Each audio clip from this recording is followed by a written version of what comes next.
let's move on to the next slide then. Balancing.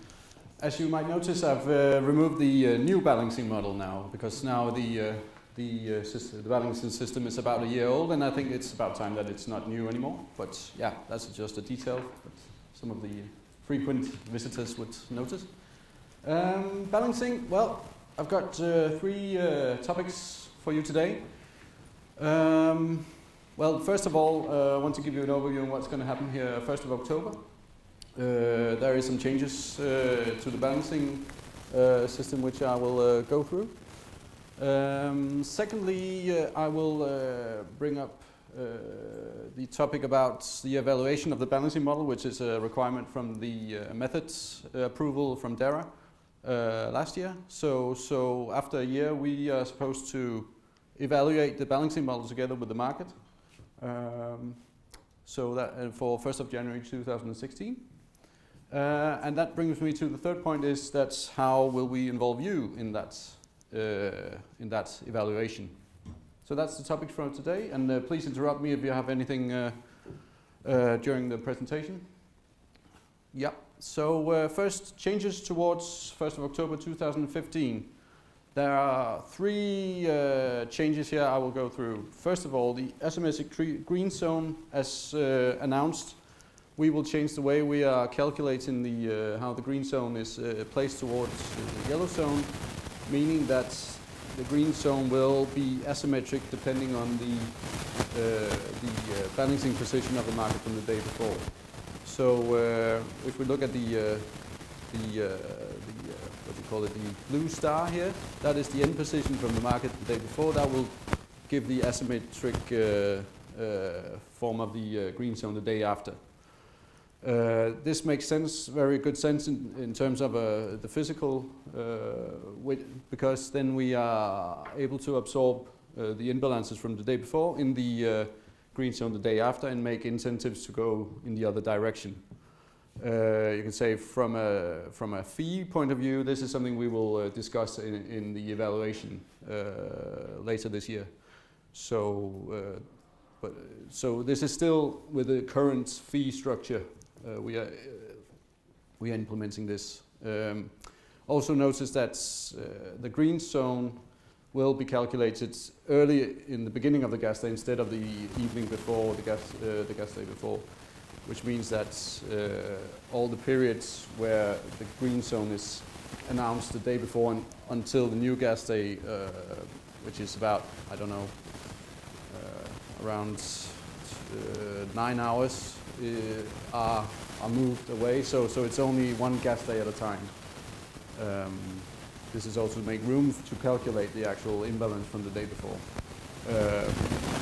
We have approached shippers to ask if that's a problem, and actually I think many shippers were relieved that we're not going to have this early update before the gas day, because you are going to miss out on a lot of messages during the night. So I think I've sensed that that was welcomed quite a lot. So that's the idea so far.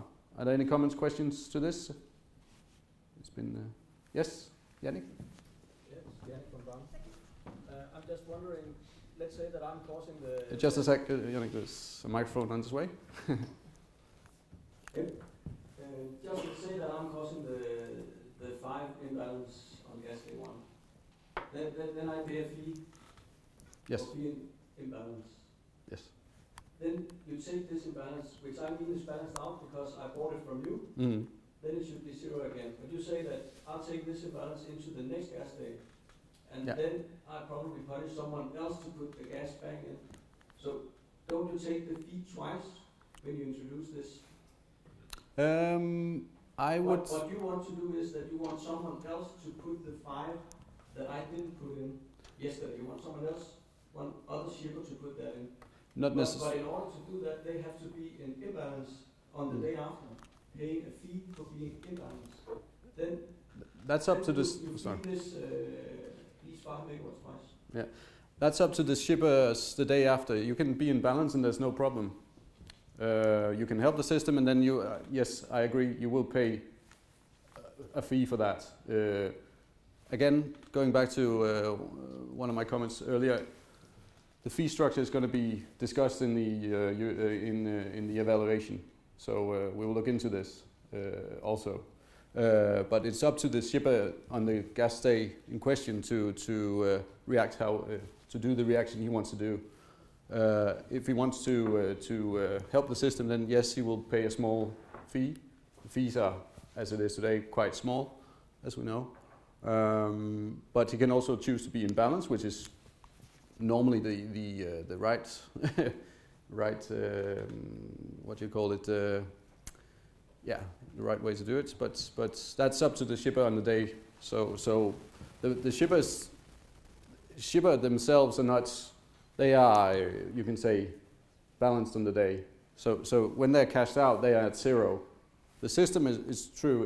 It's long or short, but the shipper themselves are not imbalanced from the beginning of the gas day.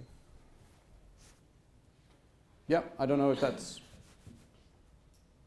more or less something we've talked about before, I would say. But yeah, but it is something we will bring up during the evaluation also. Yes. Going to non-daily meter site data. This is new and a requirement from the network code. And actually, it's the last thing missing towards us being fully compliant to the balancing network code.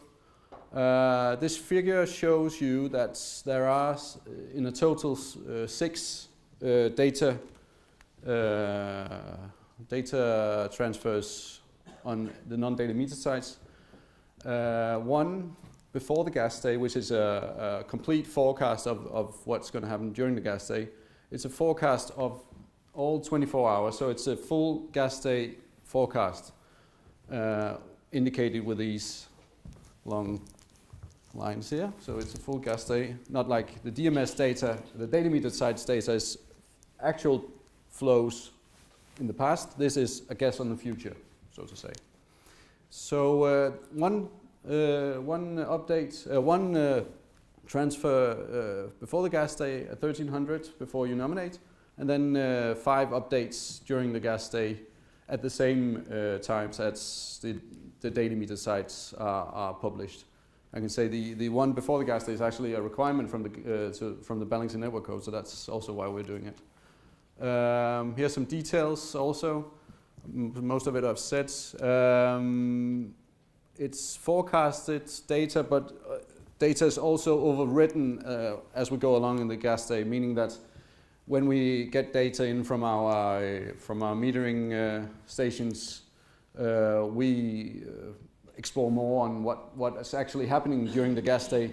So you can say the forecasted hours are overwritten by actual real flow data as far as we can to give a better forecast of the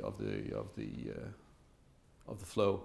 It's for all shippers that are active in the end zone will receive a forecast. I know many of you already do forecasts. This is something we're going to do also, which you can use also in your business together with what you already do today. Yeah, I don't know if there's any questions to this. There's a question from Jonas at the right. Does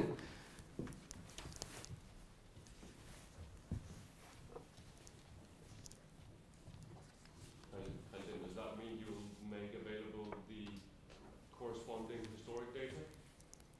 We've been in dialogue with you about this before, that whatever flow data we have available is on a day-to-day basis from NDMS consumption is not available as historic data in a comparable format with the same time series and allocation series as you would see in flow data.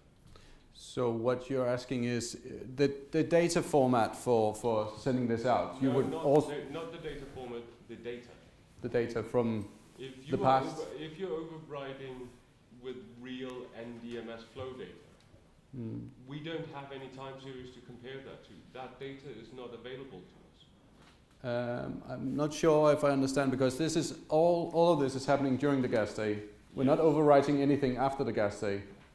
These are just the forecasts during the gas day. I don't have the information you're suggesting to publish. I don't have that information on historic data. The only NDMS data I have available is distributed via the daily residual distribution key, whatever it's called. But as it is today, we don't have that historic data because the model is not in function yet. Of course you do. You have the MR data. I'm not sure. What data are you asking about? That's what you're suggesting here is publishing the real flow data from MR stations to the zones minus the DMS data. Is that correct? It's yes and no, because it's data that goes into calculating the actual the figures for your portfolio. So it goes into the model. It doesn't go directly in and but how would I then use whatever data you're feeding into your model to build a better forecast model than what I have today? I basically don't have any comparable data. Oh, I'm not sure if... Can we maybe... I think we're probably not in line... I'm not quite... Will you make a commitment that before you introduce this, you're going to make sure that we have comparable data in order to be able to build forecast models? I will have to... I'll have to investigate, first of all, exactly what you're asking for, and secondly, if that's something we can deliver. So that's not an answer, I know, but it's yeah, it is an answer, but it's not probably what you wanted. But we can maybe discuss what you want, and then I can understand better what it is. I think I know what you need, and the second thing is to find out what we have and what we can deliver. Okay? Good. Thank you. Yes. The forecast, is that 24 values for the day, or is it one value per day? I have to ask.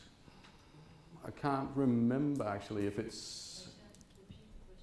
Sorry, yes. The question is if we are delivering a 24-hour, 24 values or one value. And I simply cannot remember. I'll get back to this when we do the what you call it, when we... yeah, we will write down all questions and I'll answer it during the process of that. So yeah, I might find the answer today, so I can get back to you. And yeah, good question. Yeah. Totally on RWD.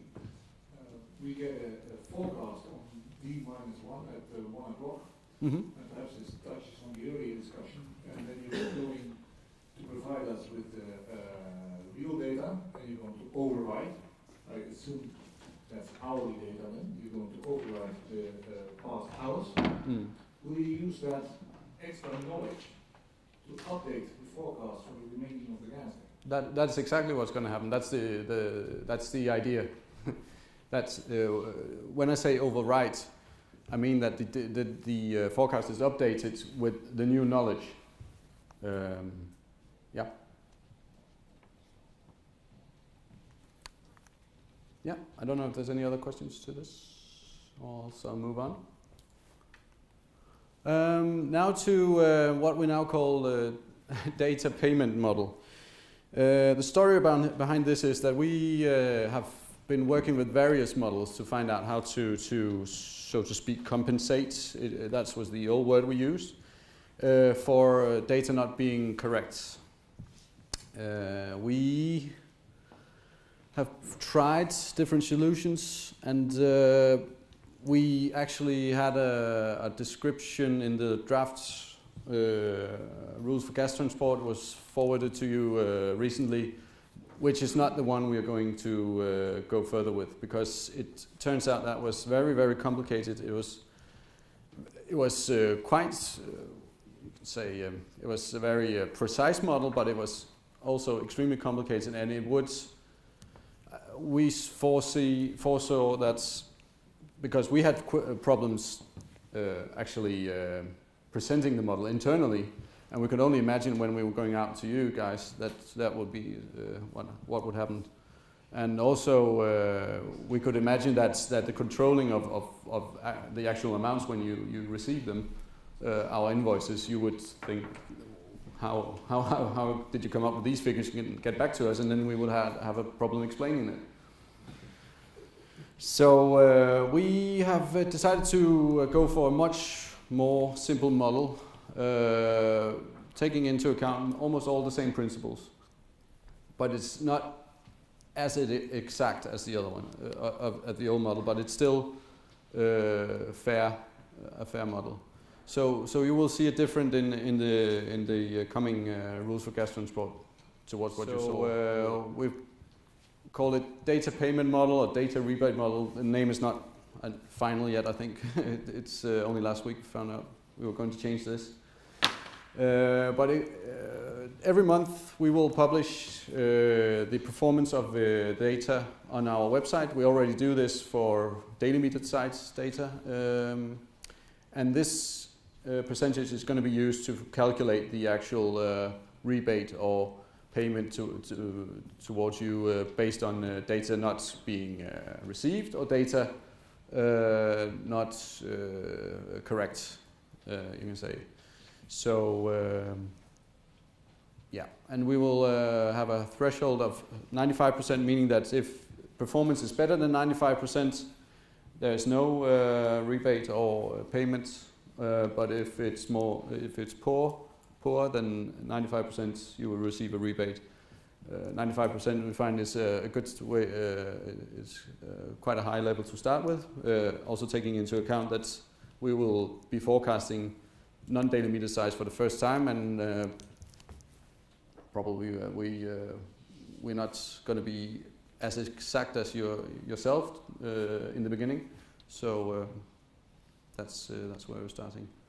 So an example could be that the total data performance for a given month is 85 based on the data for daily meter sites and non-daily meter sites. The 85 is published on our website. And then this gives a rebate level of 10%, the 95 minus the 85. So everybody in the end zone would receive a rebate on their total balance fee of 10%.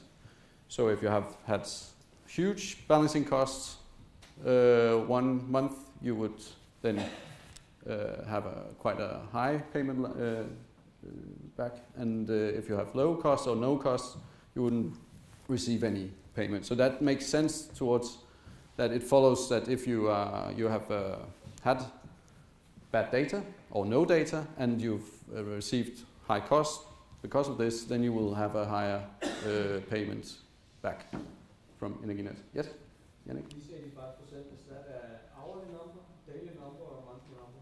It's a monthly number. Yes, and that's back to the. The problem is that if you have one really bad day and then you have 10 perfect days, then there will be no rebate.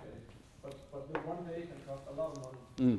I agree. That is, you can say, deficit towards this model compared to what we had before, and why it's not 100% precise. But over time, I think that it will compensate. It will be. The problem is that our imbalances is not leveled out monthly; it's leveled out daily.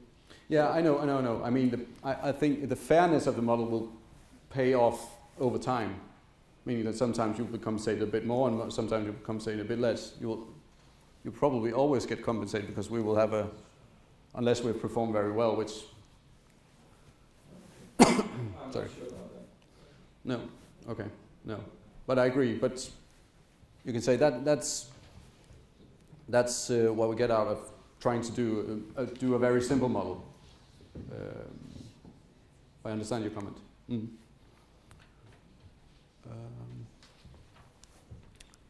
So the 95% is set to signal high data quality performance. Yes, sorry? Yeah, I have a question. When you say it's for a month that you actually take these percentage, I presume that you mean that if you have 10 days which are perfect and then 1 day which is It's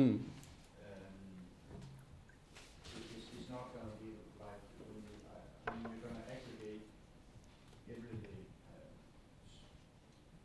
It's going to be a average month. Yeah. Yes. So it's not, I mean, if you have an off-take of, Sorry. say, €1,000 a month, and then you have some days you're short, some days you're above, I mean, you're going to take the percentage for each day and then take them into your calculation, right? We'll calculate all percentages into one average percentage for the whole month. Yeah, okay. Yeah, and take all imbalances and times it. Yeah. Right. We are also obliged to have a, you can say, we are obliged to also pay money back for DMS data already running this year. And for daily meter size data, we actually see quite a high performance generally. So the threshold will be higher. We expect that non-daily meter sites will pull this percentage down, no doubt about it. So we set a threshold level for daily meter sites at 98, which is also equal to our you can say performance indicator towards the distribution companies. So that makes sense. We'll get back to you on what you're going to receive back for the current year after the gas year has finished. So, but we are obliged to do this retrospectively. Yeah. Any more questions, comments, Tony? The data performance, will that be calculated on the entire system or will it be per shield? So we got a 85% accuracy on the system and 95% accuracy. Will you then be compensated as a whole? It will be a global percentage, so it'll be for all sealers. Yeah. It's you can say, we're trying to do the model as simple as possible because truly this is very small amounts of money we were going to be moving around. So to make a very exact model would be overkill, really. But it means if we all get shitty data but we level out, no one is going to say. That's true. You could say that also, yes. If it's the only day in a month, yes. Right. I think the process is that Dara will receive a document from us on this, and then you will send a hearing, a short hearing on it, or maybe not. Very short. Very short hearing. So you're welcome to comment on this. Yeah. My expectation is this is what we will go for, of course, and then we will evaluate also this afterwards to see if it's fair or not. If we see any problems with days where you're not compensated, but we have to see that in real performance. So, to the evaluation, as I mentioned earlier. This is the requirements from the method approval from DARA. For topics we at least have to address in our evaluation, and it should be delivered to DARA for 1st of January 2016. The points are experience with calculating the green zone, experience with using Gas.Point Nordic as a platform, including price development with in-day liquidity and the need for a market maker. Balancing fee levels, data from DSOs, balancing model influence on competition, and status on cooperation with Gas Deutschland. These are the points we have to at least evaluate on. There might be others we have to bring up. So how are we going to do that? Well, first of all, I can say that many of the points are probably going to be positive, but we also see some issues already, which we can What does that mean? I have 5 minutes? Right. Good. I'm finished. Just a sec. So we have already assessed these questions, and we're already starting to develop analysis to be ready to also go to the market and discuss, to discuss. Well, first finding, which is actually very striking, it strikes us already, and it strikes everybody in the market, I think, is that we see the lack of liquidity in the within-day market. This is a problem because we find that the within-day market is a prerequisite to have a very well-functioning balancing model, and is also, as we see it, the missing link towards having the model we want. Also, balancing is also within-day market, and balancing is very much interlinked, because it is to balance you would use the within-day market. So we see a problem with the within-day towards the balancing, and we see balancing maybe as a key to the solution for the within-day market. So this, without any, we don't have to, you can say, we already, I wouldn't say we have, it was easy to evaluate this point, really, because we can see that the liquidity is only there when we are actually active in the market, in the yellow zone trades. So what to do? What buttons can we push? And this comes back to the evaluation we're going to do, and how we're going to assess this. And this is also to get you, you can say, to get you get your attention, because the first point could be that we could just put some higher incentives on balancing fees. That would probably work for making the market work, well, the within-day market work, but there will maybe be some deficits also on risk, maybe. We could try to make a more intelligent incentive scheme, where we have a helper causa incentive type of scheme, as they have in Great Britain. We could look at the neutral gas price and go over to a totally within-day price. I know this is probably also very drastic to some of you. Also looking into market maker on the within-day products at Gazprom Nordic. There's another tool to look into. Or maybe it could be a combination of one or more of these measures. This is just a long list. There could be other. It could be even longer, probably. You might have some ideas. And this is something we would go to you with. This is not something this is not what we're going to do. This is just input to the discussion. But it's also so you should pay attention to participating, because if nobody of you participates in the discussions, we'll just take point one. No, joke. But so shipper involvement. If you want to have influence, please come to the user group. We are announcing it right here. We will have a user group on balancing on the 21st of October here. And yeah, please participate. We've seen that we were also going to have a user group this spring, and then we had to cancel because lack of participants.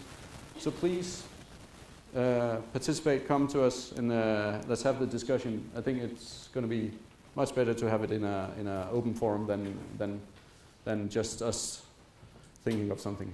So that's I urge you to participate. The solution will be better if we are working together on it. So that's what I have for now. I don't know if there's any questions right now.